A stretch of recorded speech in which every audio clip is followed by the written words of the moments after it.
හොඳයි අදත් අපේ ජීවිතයේ අලුත් අත්දැකීමක් ලබා ගන්න තමයි මේ අපි ඇත්තට මේ යන්නේ මේ එංගලන්තයේ තියෙන එංගලන්ත සංස්කෘතියේ තියෙන තවත් දෙයක් තමයි මේ කාර් බූට් සේල් කියන එක. ඉතින් මේක ගැන අහලා තිබුණාට කවදාවත් මේක අත්විඳින්න අපිට අවස්ථාවක් හම්බුන්නේ නැහැ පවුලක් විදියට.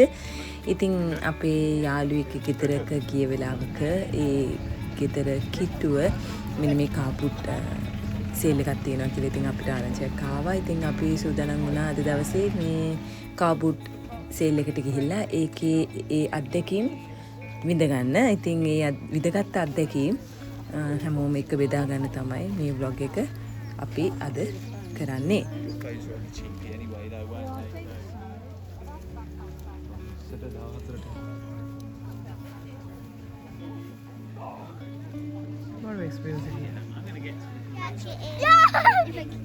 සේල් එකකට ගියාම ඉතින් කීයක් හරි වියදම් කරන්න නැතුව ඉන්න බැරි නිසා ඔන්න පළවෙනි වතාවට කාර් බූට් එකකින් මමත් මේ මුද්ද මිලදී ගත්තා. ඉතින් ඔහොම තමයි පළවෙනි වතාවට ෆැමිලි එකක් විදියට අපි මේ කාර් බූට් සේල් එකක එක්ස්පීරියන්ස් එකක් ගත්තේ.